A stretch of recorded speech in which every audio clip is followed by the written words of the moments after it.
Selamat pagi, Assalamualaikum warahmatullahi wabarakatuh. Saya Sally. Saya akan coba melanjutkan latihan mata kuliah pengenalan pemrograman di minggu kelima gitu ya. Nah ini adalah kategori terakhir gitu ya, kategori loop yang levelnya paling tinggi. Ada 2 soal di dalam ini. Kita akan bahas yang pertama dulu. Kalau kalian lihat sekilas, ini sebenarnya soal yang sudah pernah kita kerjakan di kategori yang pengkondisian ya, yang if ya. Oke. Bagaimana caranya mengkonversi nilai gitu ya, nilai angka menjadi nilai huruf, indeks A, B dan seterusnya. Jadi saya tidak akan memperlihatkan lagi bagaimana caranya menyelesaikan ini gitu ya. Tapi kalau ada yang masih belum mengerti, silakan dicek lagi video yang sebelumnya, oke, terkait konversi tadi. Oke. Bedanya apa? Bedanya adalah ini diberikan sejumlah nilai MK gitu ya. Sebentar.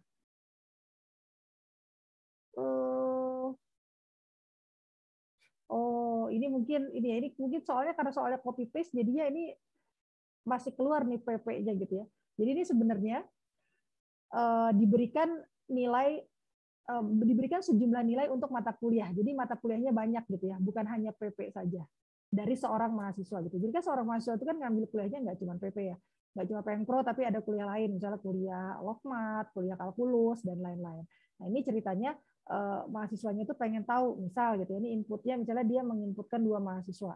Anggaplah ini misalnya yang Pengpro gitu ya, yang ini misalnya nilai Lokmat gitu ya.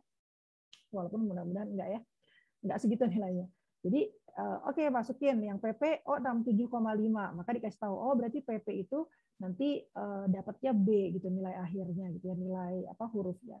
Kemudian dimasukkan oke, mata kuliah kedua berapa nilai akhirnya 50 gitu ya. Maka dikasih tahu bahwa oh berarti logmatnya gitu ya, mata kuliah yang kedua itu akan memperoleh nilai huruf D gitu ya.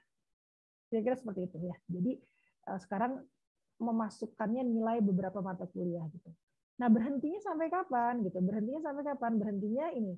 Agar proses berhenti, nilai MK terakhir diisi dengan -1 gitu. Jadi ketika kita memasukkan, oke, coba masukkan nilai MK yang selanjutnya gitu ya, mata kuliah selanjutnya kita masukkan -1. Oh, ini artinya udah nih.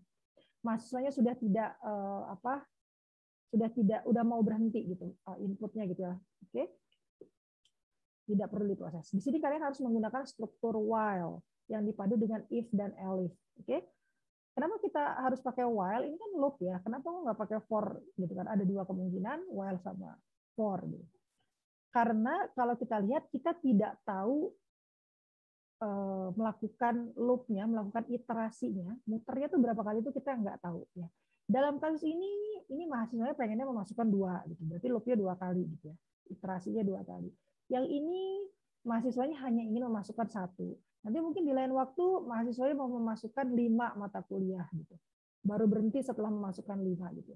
Jadi artinya jumlah iterasinya berbeda-beda gitu ya. Dynamic kalau jumlah iterasinya berbeda-beda, dia itu berhentinya ini ya ini. Dia berhentinya bukan berdasarkan sequence tapi berdasarkan kondisi.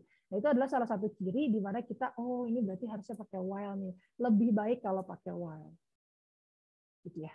Tidak harus tapi lebih baik pakai while. Oke? Jadi bagian ininya saya ingin nyontek. Oke, bagian ininya saya ingin nyontek ini ya. Yang solusi yang sebelumnya yang ini gitu ya. Jadi silakan lihat solusi sebelum ini gitu ya. Nah, kemudian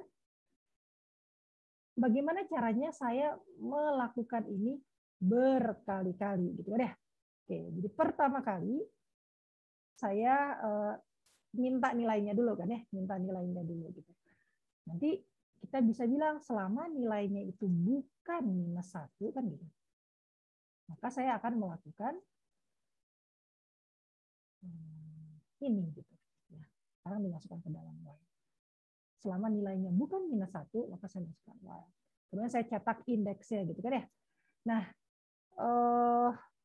tapi kemudian karena ini nanti balik lagi ke while, berarti kan nilainya saya minta yang kedua kan. Coba mata kuliah yang lain gitu. Makanya saya akan meminta lagi di dalam while-nya gitu.